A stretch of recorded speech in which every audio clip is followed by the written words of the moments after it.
Drákula. Aristokrat a upír, který v noci údajně napadá nevinné smrtelníky. Je to jen fantazie? Je to morbidní představivost spisovatele? Nový archeologický objev ve střední Evropě by mohl prokázat existenci jiného upíra. Vědci totiž objevili velmi odlišného upíra. Není to hrabě.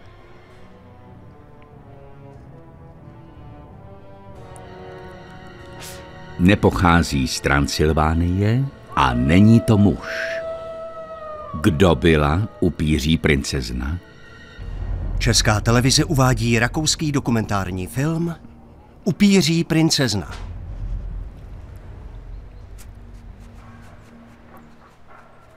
Tým archeologů objevil v Českém Krumlově pohřebiště z 18. století s ostatky 11 mužských těl a jedné ženy.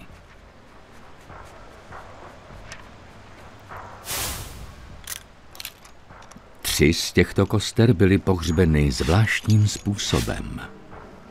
To zaujalo doktora Michala Erního z Pražského archeologického institutu.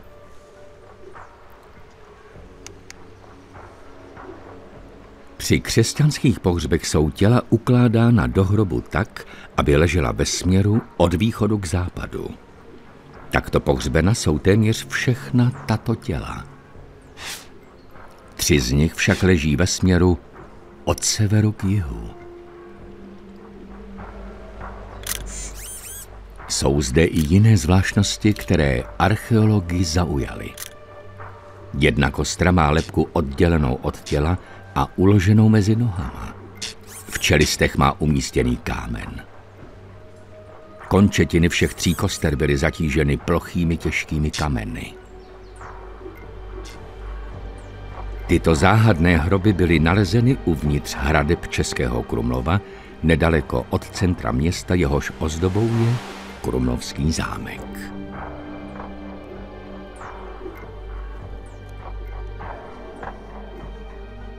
Český Krumlov leží v srdci Evropy, v České republice blízko hranic s Rakouskem.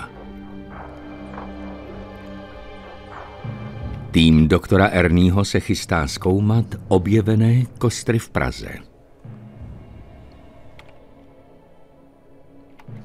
Tento objev je významný také pro Rainera Keppla, profesora Vídeňské univerzity. Studuje mýty o upírech, které pocházejí z 18. století. Tehdy prý byla těla upírů probodávána a byly jim utínány hlavy. Dosud se však neobjevil důkaz o skutečné existenci upírů. Mnoho lidí zná tyto rituály z hollywoodských filmů a upířích příběhů. Nálezy v Českém Krumlově by ale mohly odhalit, jak se s domnělými upíry v minulosti zacházelo.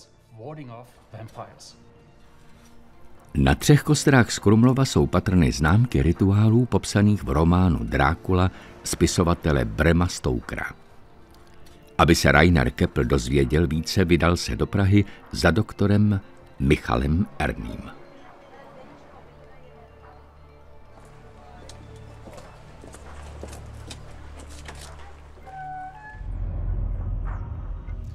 To je zajímavá animace. Co všechno jste zjistili? 3 z 11 těl byla pohřbena neobvykle, ve směru od severu k jihu. Ležely kameny přímo na končetinách nebo na hrobech? Kameny byly uvnitř hrobů, ležely na končetinách. Na kostech i na rakvích.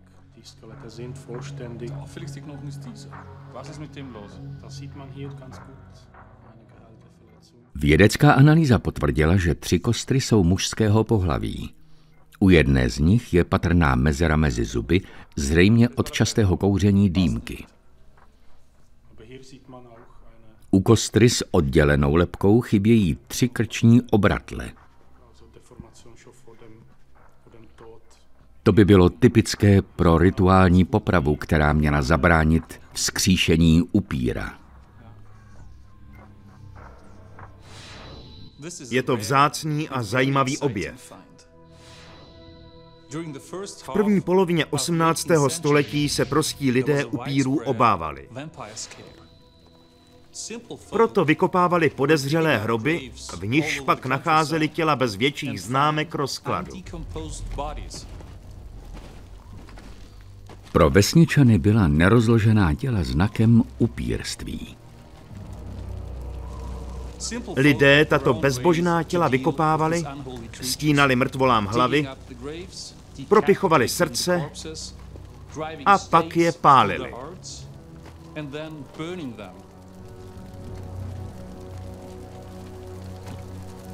Slovo upír se v němčině poprvé objevilo v roce 1732, kdy se upíří šílenství rozšířilo po celé Evropě. Upíři byli údajně zdrojem epidemií.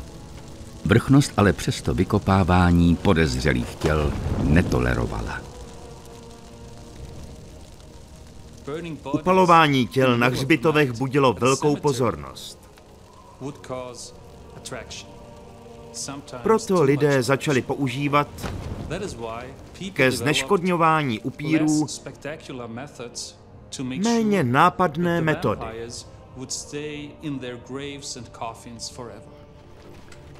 Aby byl upír skutečně mrtvý, musela být zničena jeho životně důležitá centra.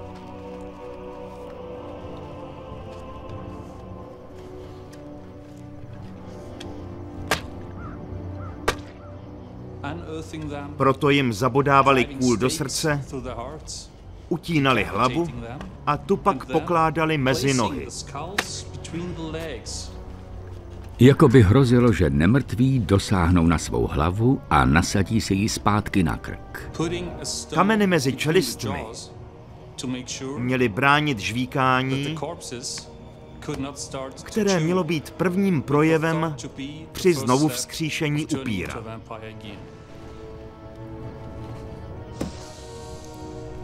Ruce byly svázány růžencem a na končetinách ležely těžké kameny, aby se nemrtví nemohli hýbat.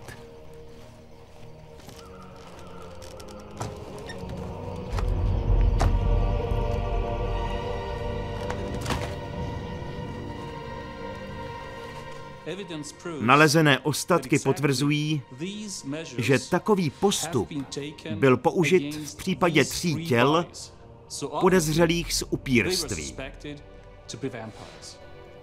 Pocházejí tato těla skutečně z počátku 18. století, z doby upíří hysterie, a byla opravdu probodnuta kůly? Doktor Christian Reiter z Vídeňské univerzity z oddělení forenzní medicíny kostry prozkoumá. Nejdříve musí určit pomocí dusíkové analýzy stáří kostí.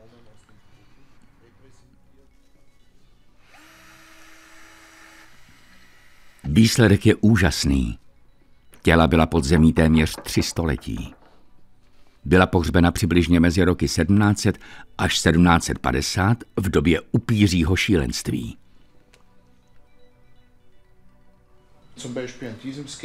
Tato kostra je zvláštní tím, že jí chybí 3 krční obratle. To ukazuje buď na smrt oběšením, kdy mohlo tělo v průběhu rozkladu spadnout na zem a obratle se přitom oddělily a pak se ztratily, nebo na smrt stětím hlavy. Tato kostra je téměř kompletní. Nechybí jí žádné krční obratle.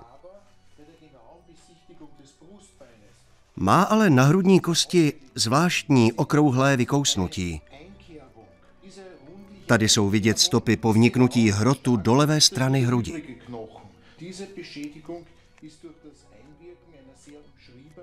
Mohlo jít tedy o nabodnutí.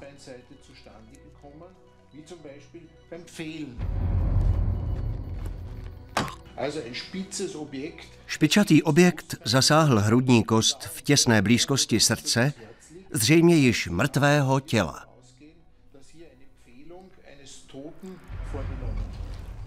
Toto je první důkaz o rituálech, které se používaly v 18. století proti upírům.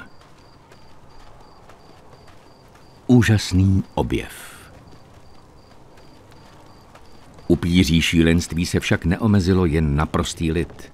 O příznaky upírství se začali zajímat i vědci a učenci. Odkrývaly se znovu hroby, otevíraly se rakve a byla prozkoumávána podezřelá mrtvá těla. Podezřelá těla vypadala jinak než ostatní mrtvoly. A to bylo jednoznačně přičítáno upírství.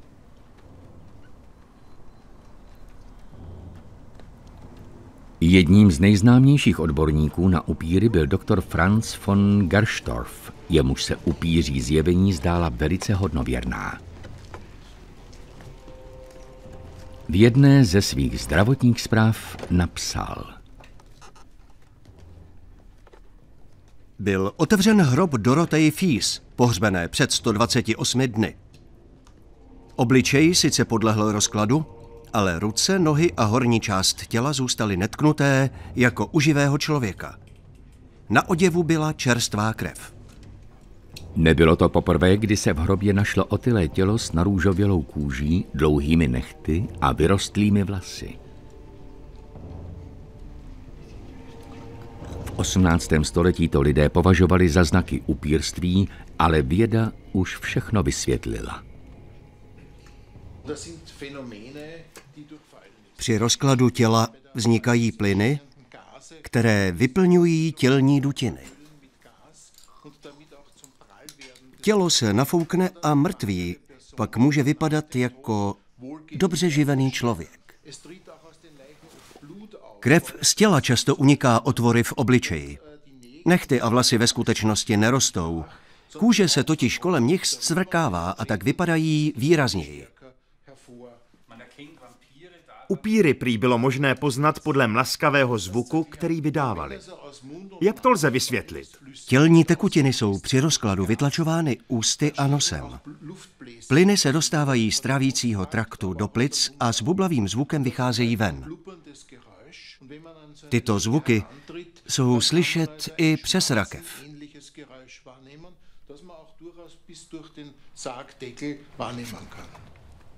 Všichni údajní upíři byli za života chudí lidé spodina společnosti.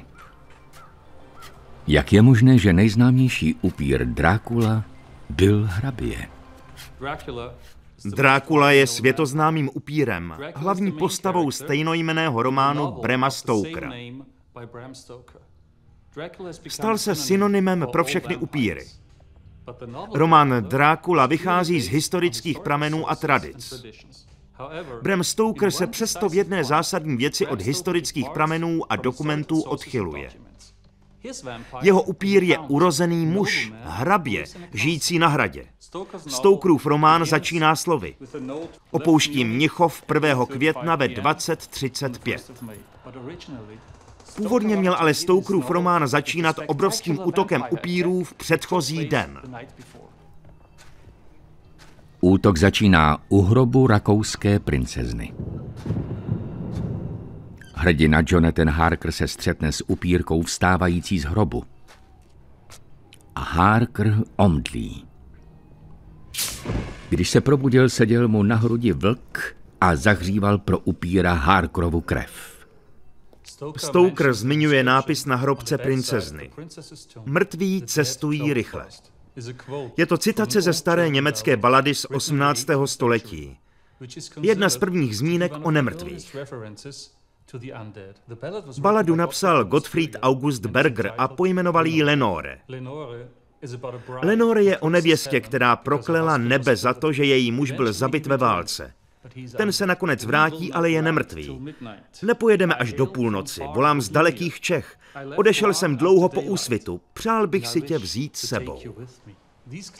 Tyto stopy nás vedou do Čech, kde byly nalezeny upíří kostry.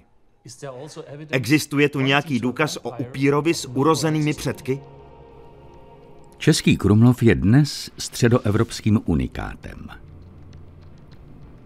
Leží v malebném ohybu Vltavy a jeho historické centrum je dokonale zachovalé.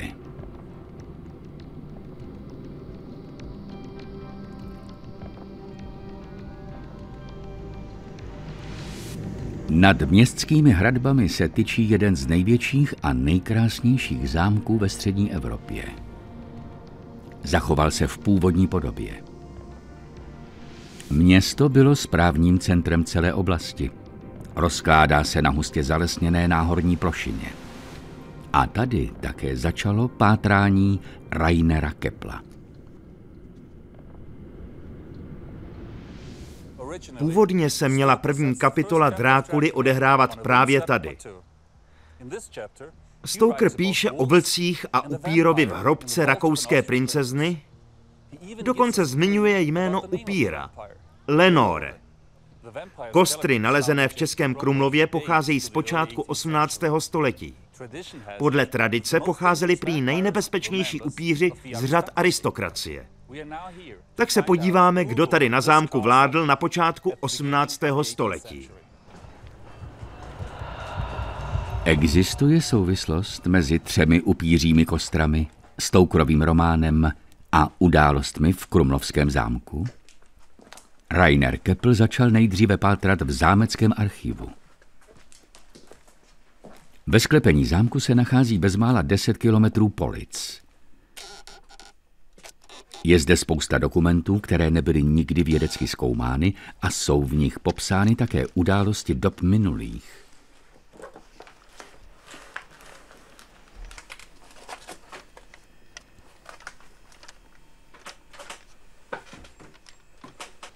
Je to pokladnice tajemství. Rainer Kepl při svém výzkumu narazil na jméno. Velmi podobné jménu Lenore. V době upíří hysterie zde žila rakouská princezna jménem Eleonora. Krumlov v první polovině 18. století, v období baroka. V době plné protikladů. Zatímco většina lidí žila v naprosté chudobě, šlechta si užívala blahobytu. Velká bída a luxus existovaly vedle sebe.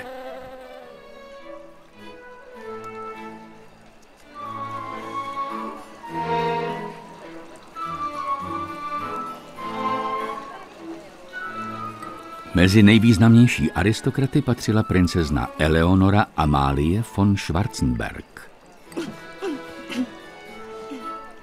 Princezna z Bádenu u Vídně se v roce 1701 provdala za knížete Adama France Schwarzenberga. Knížecí pár nechal své sídlo přestavět ve stylu vídeňského baroka. Pořádali se tu slavnostní hostiny a pompézní večírky.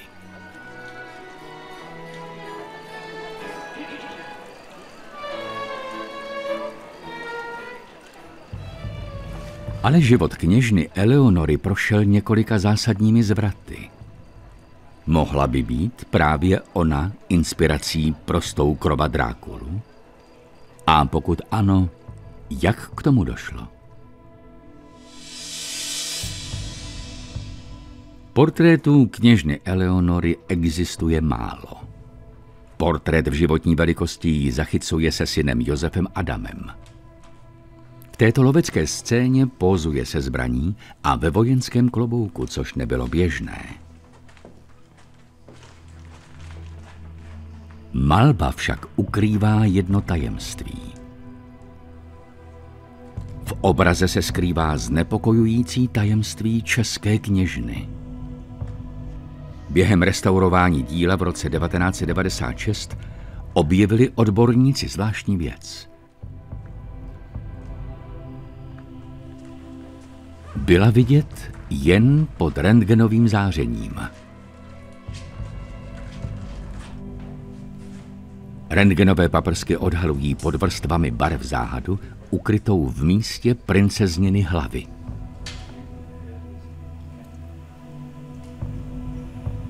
Pouhým okem nevidíme nic neobvyklého.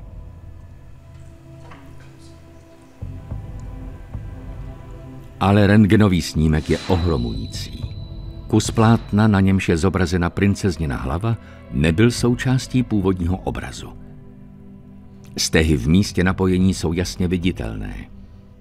Původní malba musela být v této části nahrazena novou. Ale proč k záměně došlo? Mohlo jít o symbolickou popravu? Eleonora milovala honitbu a lovecké vášně holdovala ještě víc než její manžel. Na českém venkově ráda pořádala zábavné lovecké večírky. Při takových příležitostech střílela šlechta skoro po všem, co se hýbalo. Eleonora ale nikdy nezabila jedno velice obávané zvíře. Vlka. Živí vlci jí měli pomoci k tomu, aby přivedla na svět syna a následníka trůnu.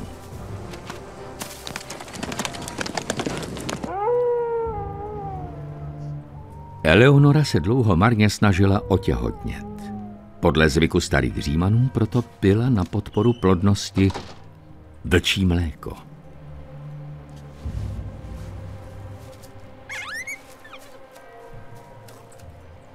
Princezna chovala na hradě v klecích ulovené vlky a nechávala vlčice dojit. Byl to nesnadný úkol. Vlčice při dojení hlasitě vyly a to bylo slyšet po celém městě. Lidé tak měli Eleonoru spojenou s tímto zvláštním počínáním.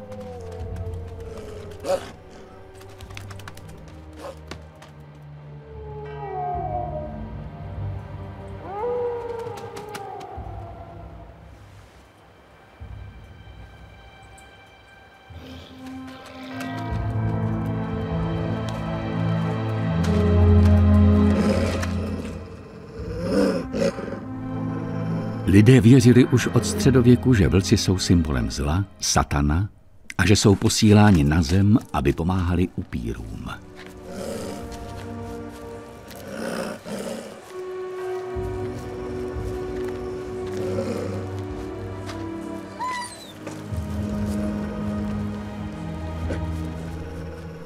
Vlkům byla přičítána různá moc.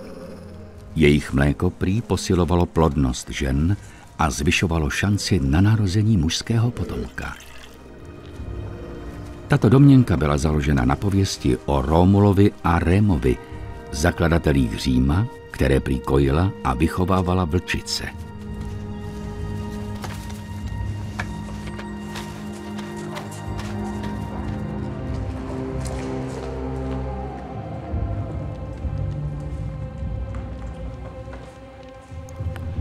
Lékaři hraběnce Eleonoře tedy doporučili stejný postup. Eleonora pila vlčí mléko celé roky. Tlak na ní, aby dala trůnu dědice, byl velký.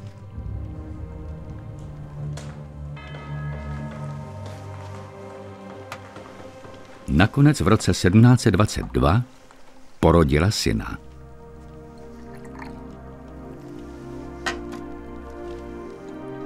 Bylo jí neuvěřitelných 41 let.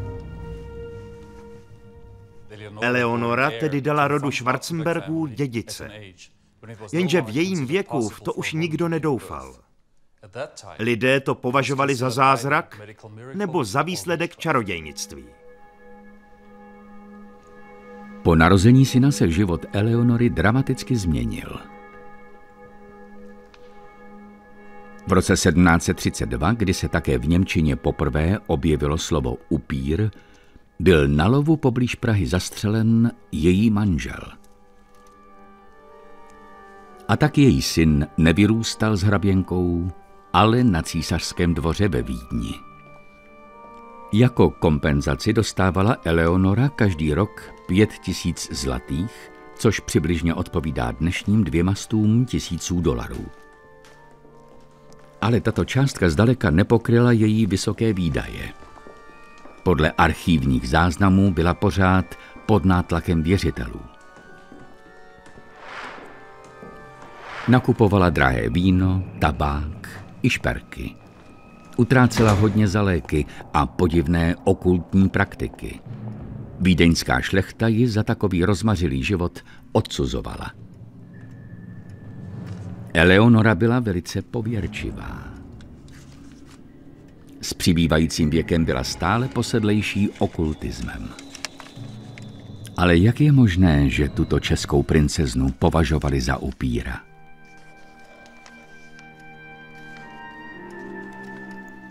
Na Krumlovském zámku se našel tajemný svitek papíru, na němž byly symboly, které se používaly k odhánění zlých duchů.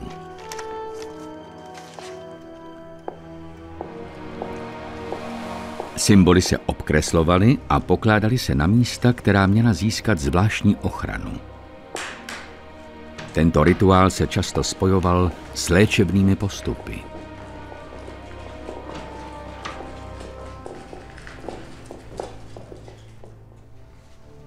Podle etikety měla Eleonora nosit po smrti manžela vdovské šaty.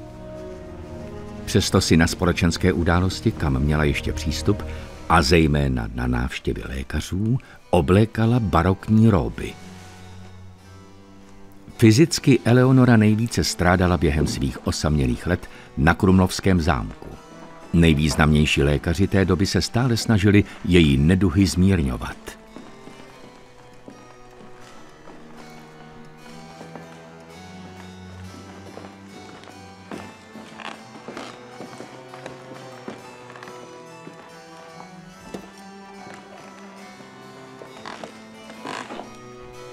Tehdy však nebyly lékařské postupy na příliš vysoké úrovni. Nejčastější bylo pouštění žilou. Používalo se k pročištění těla a oběhového systému. Tehdy to byl nejpoužívanější způsob léčby.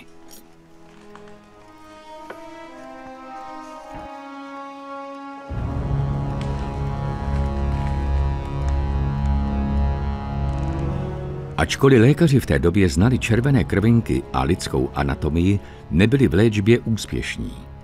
I když se snažili pacienta léčit, jejich počínání většinou zdravotní stav nemocného ještě zhoršilo.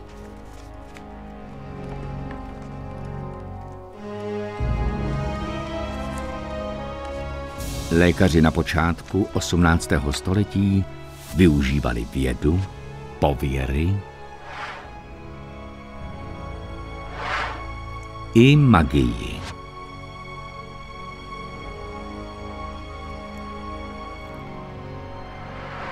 Lékaři z Vídně i z Prahy předepisovali Eleonoře spoustu zvláštních léků, o čemž svědčí podrobné záznamy v archivu. Doktorka Krista Kletrová většinu těchto léků zná. Zabývá se historií farmacie na Vídeňské univerzitě. To je seznam léků z Krumlovského zámeckého archivu. Jsou tu zvláštní věci, například dračí oči, vorvanina a dokonce roh jednorožce. Co je to za léky? To jsou názvy léčiv typické pro 18. století, například račí oči. Nejsou to skutečné račí oči, ale sedimenty z žaludků říčních raků. Užívaly se proti překyselení žaludku. Další je vorvanina, neboli spermacet. Je to jemný tuk z lebeční dutiny vorvaňů. Až do konce 20. století se používal jako hlavní přísada do různých mastí. A co roh jednorožce? Roh jednorožce je magická substance. Jednorožci samozřejmě nikdy neexistovali. Toto jsou buď skamenělé zuby mamuta nebo roh narvala. Kouzelné lektvary byly tehdy velmi populární. Věřilo se, že zvyšují účinnost léků. Jaké tedy měla Eleonora zdravotní potíže? Nejspíš trpěla velkými bolestmi při kolikových záchvatech. Je zvláštní, že někdy dostávala opravdu enormní množství léků.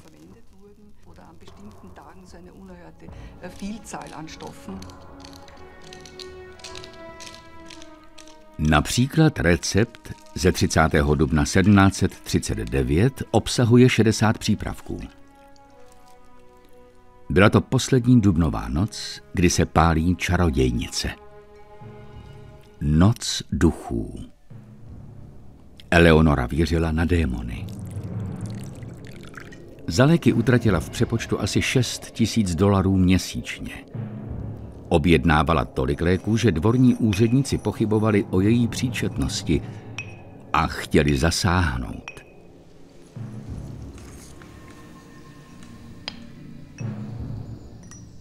Eleonora stále experimentovala s různými přípravky. Chytala se každého stébla, ale její stav se stále zhoršoval. V době upíří hysterie musel být hraběnčin stav lidem v okolí podezřelý. Měla mrtvolně bílou kůži, byla velmi vyhublá a neměla příznaky žádné známé nemoci.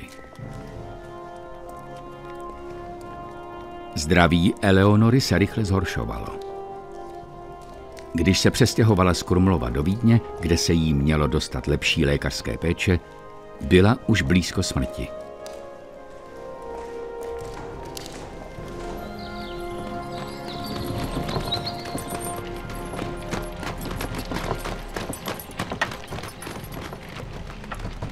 Náročný výlet byl posledním zoufalým pokusem zachránit si život.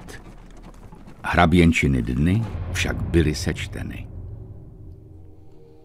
Na jaře 1741 ulehla na smrtelné lože. Všichni lékaři byli zmatení. V archivech se nenašel jediný záznam o její nemoci. Co pak o tom nikdo nechtěl mluvit? Báli se snad lékaři nadpřirozených sil? Eleonora zemřela 5. května 1741 v 6 hodin ráno ve Schwarzenberském paláci ve Vídni.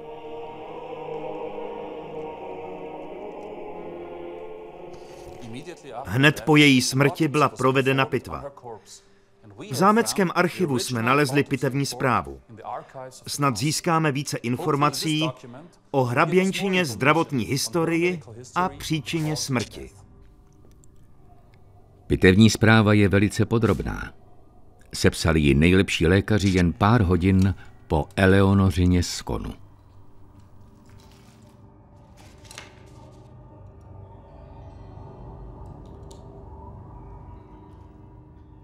Dnes, 5. května 1741, 3 hodiny po smrti kněžny, bylo její tělo otevřeno a bylo zjištěno, že je celé vyzáblé.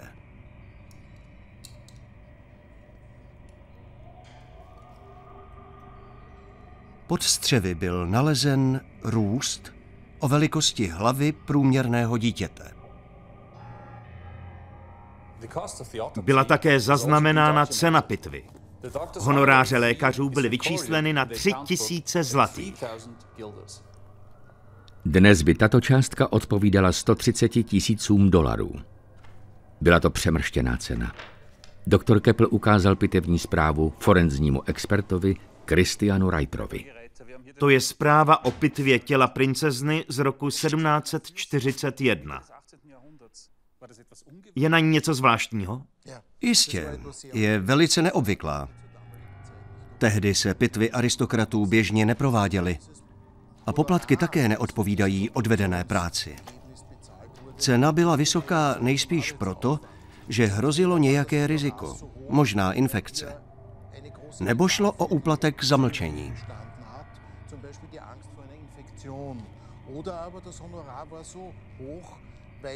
V pitevní zprávě není uvedena příčina smrti.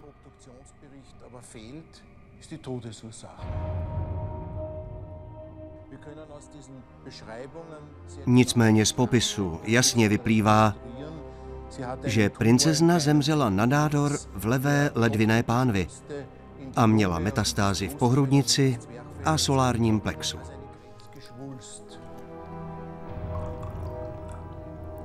Pitevní zpráva a dokumenty ze zámeckého archivu dokreslují dramatický obraz Eleonory v jejích posledních dnech. Od srpna 1740 se její zdravotní stav rychle zhoršoval. Nádor na plicích jí stěžoval dýchání a měla velké bolesti. Kouření tabáku jí přinášelo chvilkovou úlevu, ale dlouhodobě nepomáhalo nic.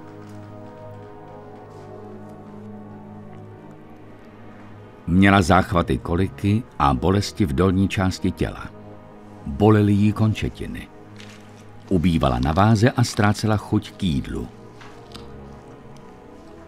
Lidé v jejím okolí si všimli, že je vyhublá a že její tělo den ode dne jakoby ztrácí krev.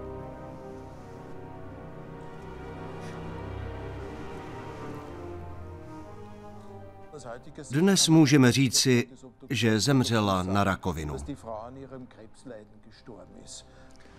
Pokud ale není v pitevní zprávě uvedena příčina smrti, proč vůbec pitvu dělali? Je možné, že se jeden z lékařů zabýval upíří epidemií a myslel si, že postihla také princeznu. Doktoři vždycky chtějí potvrdit své domněnky.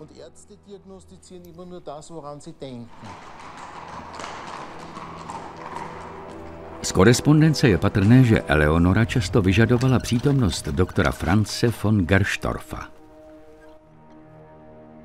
Vídeň, 30. duben. V depeši doručené dnes ráno jsem byl informován, že se její výsost princezna z Českého Krumlova necítí dobře a proto musím ihned učinit veškerá opatření, aby za ní mohl přijet doktor Gerstorf. Gerstorf byl osobní lékař císaře Karla VI. Předsedal také mnoha komisím, které zkoumaly upíry. Doktor Gerstorf byl přesvědčen, stejně jako mnoho dalších lékařů v té době, že je upírství nakažlivé. Eleonořin zdravotní stav odpovídal upíří nákaze. Jejími příznaky byla vyhublost, chudokrevnost i duševní dezorientace. Pokud se lékaři domnívali, že se z Eleonory stává upír, nemusela být pitva skutečnou pitvou.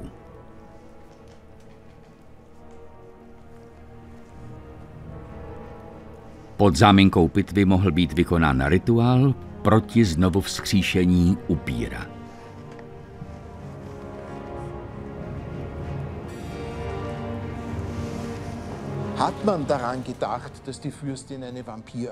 Pokud existovalo podezření, že byla princezna nakažena upírstvím, dalo se při pitvě účinně zasáhnout a pitva mohla nahradit obvyklou upíří popravu. Bylo by nemyslitelné probodnout princezně srdce jako upírovi. Vědecká pitva mohla dosáhnout stejného cíle, ale s větší důstojností. Při každé pitvě je z těla srdce vyňato a otevřeno. To mělo stejný účinek jako jeho probodnutí. Jestliže doktoři byli tak znepokojeni, jaké asi musely být v posledních dnech Eleonořina života obavy obyčejných lidí z Českého Krumlova. Když se upírstvím nakazil šlechtic, určitě musel být na blízku velice silný upír. Zámek byl uzavřen. Hlídky ho střežily dnem i nocí. Celou oblast ovládl strach a bezmoc vycházející z nevědomosti. Upíří hysterie stále rostla. Po celé zemi lidé pálili těla podezřelých upírů.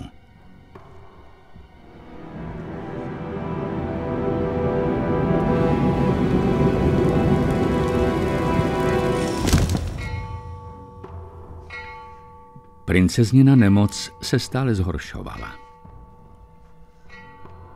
V noci se budila a srdce jí bylo jako o závod. Nemohla dýchat. Byla neklidná a měla záchvaty paniky. Pronásledovali ji upíři? Bála se, aby se jim nestala? Pokud byla česká princezna Eleonora inspirací pro hraběte Drákulu a jeho život, skutečný příběh měl začít po její smrti.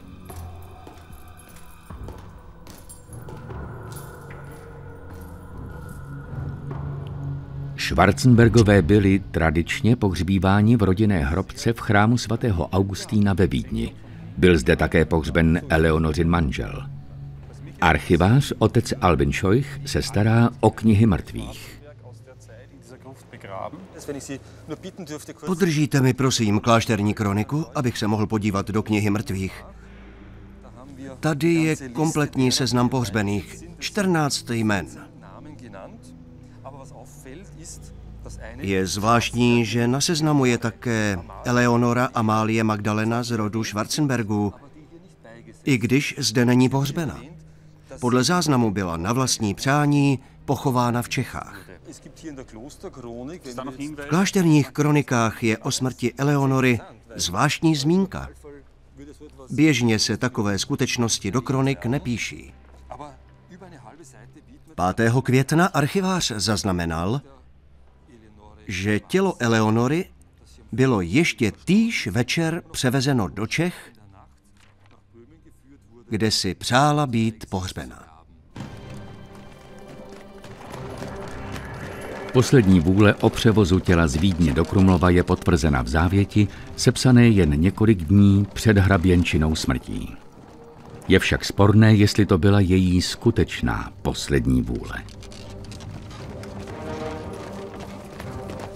Za druhé, ať zemřu kdekoliv, bude moje tělo převezeno do Krumlova a bez okázalostí pohřbeno v kostele svatého Jana Nepomuckého. Na náhrobní kámen nechť jsou vyryta následující slova. Zde leží chudá hříšnice Eleonora, modlete se za ní. Proč byla mrtvá princezna narychlo převezena tak daleko od rodinné hrobky do vzdálených Čech? Byl zatím strach, že by se mohla proměnit v upíra a rozšířit upíří nákazu ve Vídni? Mrtví cestují rychle, jak říká Burgerova balada Lenora. Mrtví cestují rychle je nápis na tajemné hrobce. Když se Drákula poprvé objeví v románu, někdo šeptá mrtví cestují rychle. A mrtvá princezna Eleonora také cestovala rychle. Z Vídně do Českého Krumlova, kde byla pohřbena.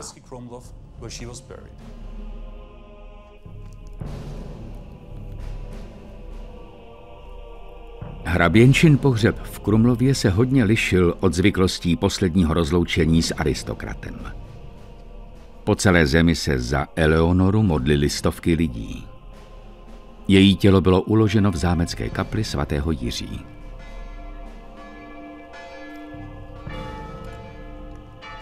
Pohřbu se nezúčastnil ani jediný člen vysoké šlechty nebo duchovenstva. Přední lavice vyhrazená pro Eleonořina syna Josefa Adama Schwarzenberga zůstala prázdná. Samotný obřad se konal 10. května v kostele svatého Víta v Krumlově. Eleonoru pohřbili v noci. V 8 hodin vyrazil pohřební průvod ze zámku do kostela. Hraběnku doprovázeli na poslední cestě lidé z Krumlova, mniši a jeptišky se svíčkami a pochodněmi. Ve své poslední vůli vyjádřila Eleonora přání, aby se jejího pohřbu zúčastnili chudí obyvatelé Krumlova.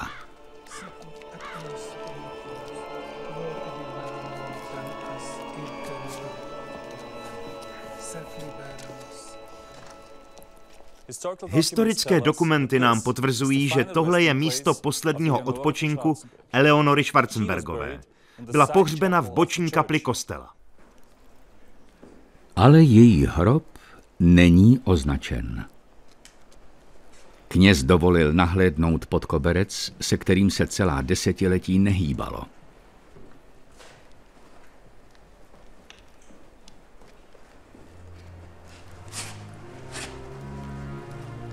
Na podlaze pod kobercem se objevil náhrobek. Pod lebkou a kostmi je vyryto datum úmrtí. 5. května 1741. Není tu žádná zmínka o šlechtickém titulu ani rodném jméně. Chybí i obvyklý erb. Je tu jen záhadný nápis Chudá hříšnice. Na této hrobce je něco tajemného. Víme, že ostatní členové rodu Schwarzenbergů byli pohřbeni ve Vídni. Pouze Eleonora byla pohřbena tady. Existuje upíří legenda s názvem De Masticatione Mortuorum, o žvíkajících mrtvých. V níž se píše: žvíkající mrtví začali jíst jejich úpony a pak zaútočili na mrtvoly vedle nich. Možná proto chtěla rodina pohřbít Eleonoru tak daleko.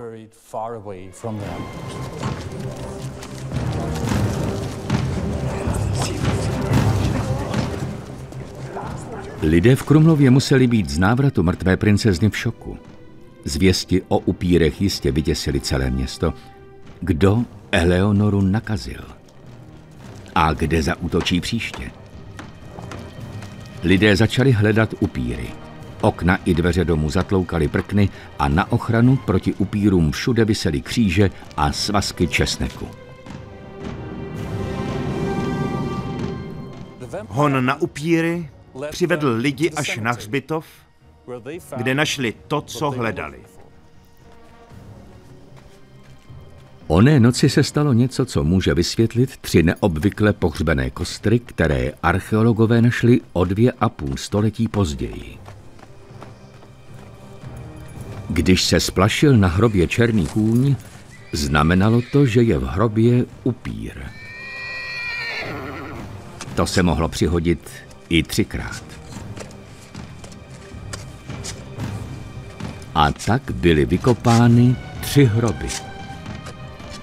Dav mohl odnést rakve ze hřbitova a vykonat rituály proti upírům právě na místě, kde archeologové našli kostry. Nabízí se ale ještě jedna možnost, jak krumlovští lidé upíry našli. Za upíry byli často považováni také sebevrazi. Kroniky z té doby podávají svědectví o 3 sebevraždách. Šlo o Paula Haase, Filipa Bauera a Urbana Fillera. Paul Haas se oběsil. Je možné, že hlava položená mezi nohama patří jemu. Ale co hraběnka Eleonora? Po její smrti v roce 1741 o ní historie mlčí. Její hrob však může odhalit poslední záhadu. Pochovali ji jako aristokratku nebo jako upíra? Vědci odhalili něco neobvyklého. Jen několik centimetrů pod náhrobkem, kde by už měla být rakev, se zobrazily zvláštní zaoblené vrstvy naznačující nějakou pevnou strukturu nad rakví. Vědci dostali povolení odstranit náhrobek a kopat, aby zjistili, o co se jedná. Udělali to, čeho se lidé z Českého Krumlova báli nejvíce.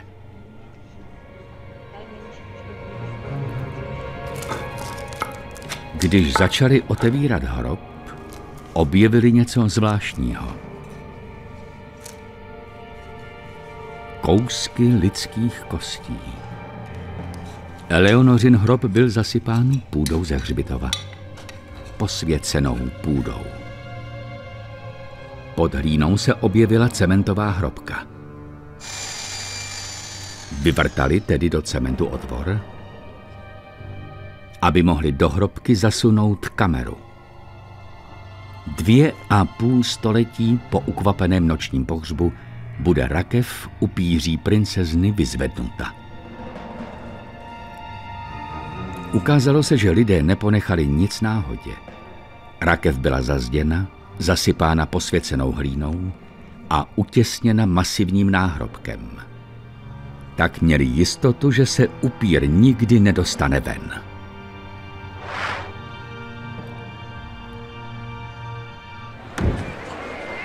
Po Eleonořině smrti upíří hysterie vyvrcholila. Marie Terezie byla v roce 1755 dokonce přinucena poslat do Čech na upíří průzkumnou misi svého osobního lékaře, světoznámého Gerharda van Swietena. Ten došel k závěru, že se upíři objevují pouze tam, kde vládne nevědomost a že o upírech neexistují žádné důkazy. Vědecky vysvětlil znaky upírismu. Věk rozumu dosáhl až k východním hranicím Rakouské říše.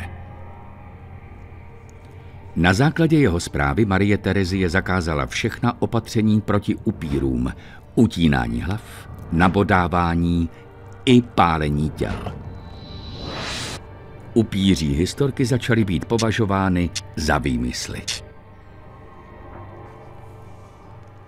Legendy a hororové příběhy vycházejí často z historických kořenů. Upíří mýty mají svůj historický základ v srdci Evropy, ne v Transylvánii. Upíří rituály z doby hraběnky Eleonory vylíčil Bram Stoker ve svém románu Drákula, který začal psát v roce 1890. Stoker vytvořil nejznámějšího upíra, hraběte Drákulu.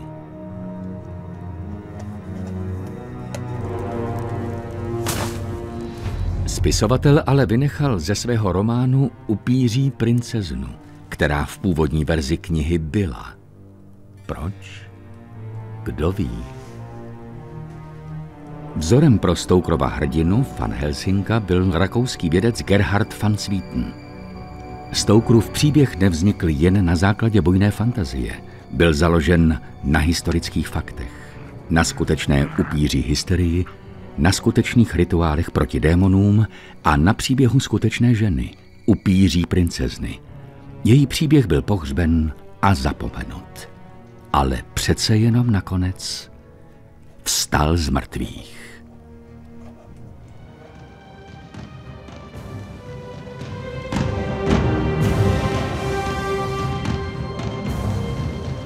České znění připravili Petr Zvoníček, Lucie Vlková, Jan Wagner, Jiří Valšuba, Svatopluk Šuler, Petra Tišnovská, Radim Štětina, Michal Petrásek, Zuzana Trimlová, Ivan Vaňous, Daniel Macho, Václav Kvasnička, Pavel Fuchs a Jana Hrušková. Česká televize 2014.